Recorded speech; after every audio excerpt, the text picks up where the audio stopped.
Masap in pha le phat hoi ta mai musa kino thim lo pis thangwan zon lang tu jan pha na thupi diu chui le chan chunga lung thlai ti hi hebreu bung som le bung thum changa ga sim ti ve sum ngai lut lung pu hi lun nanei sunwa chun lung thlai jun aje chama ta in ke man nang ma itinama jong le ha ponge changha jong changha ponge ati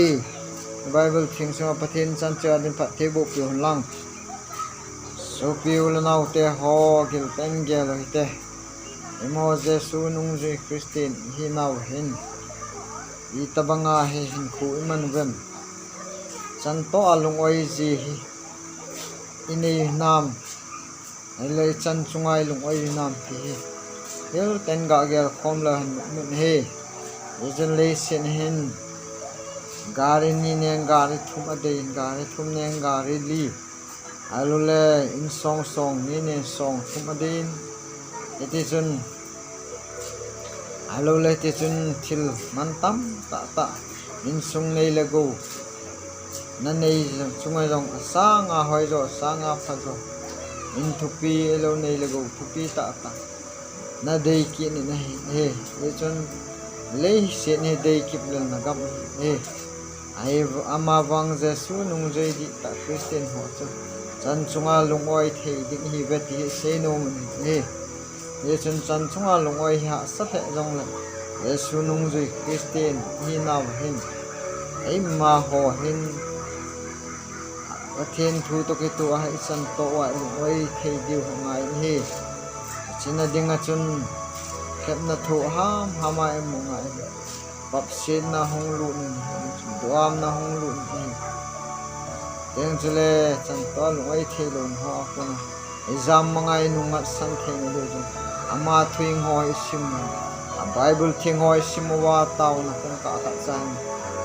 dan khat ni som kong ka som ni sumai in sumai jam sima mi pa minu panila wa ta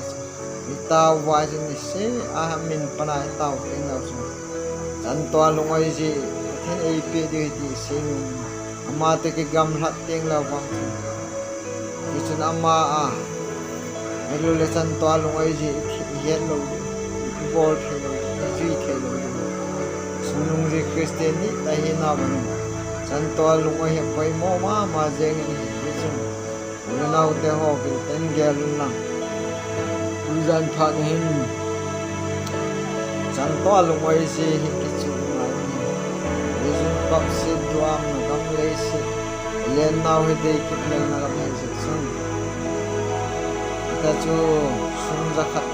lo do zani lo do no zani lo do za thum ki mo no lo do za thum lo do zali ki lo do li lo do zanga lo do sun apoi mo na yan ne jeng ji ei gam sagam long gal ngai tu sam ki mom po mang thai ding lung gel ngai tu nen ki slung gem jiwen christian hin kho ama nung ji hin na ho da chu jenei lo le da chu no tham koi ji christian hin na ho e ki su mang ji e sunung zai nung ji hin ho sumang ji haimul ji tang le chun ama nung ji di ta christian nang ma nang laken I bol du chi kham ja su jan phan hin chan to lung oi thi ne ding taw na bible sim na ma wa choi ho su mi lo du he ding chu le chan to lung oi ji thin ei pi du hi se no mi thu chom chan mol chom tai khim no thing athenin chan chan phat thei bu pi taw amen